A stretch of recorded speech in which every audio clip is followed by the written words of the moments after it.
তরুণ প্রজন্মের প্রিয় ভাই বোনেরা, জনগণই বিএনপির সকল রাজনৈতিক ক্ষমতার উৎস।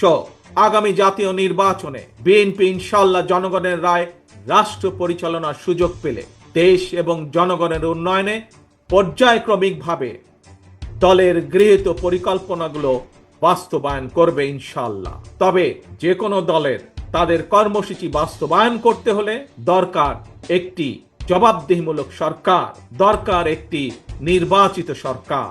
তবে আগামী জাতীয় নির্বাচন অনুষ্ঠান নিয়ে মনে হয় এরই ভিতরে টালবাহানা শুরু হয়েছে বা চলছে।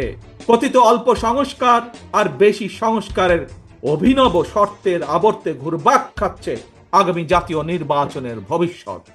এরই ভিতরে জনগণ বিশ্বাস করতে শুরু করেছে সংস্কার নিয়ে সময়ক্ষেপণের আড়ালে অন্তর্বর্তীকালীন সরকারের ভেতরে এবং বাইরে কারো কারো মনে হয় কিছু ভিন্ন উদ্দেশ্য রয়েছে।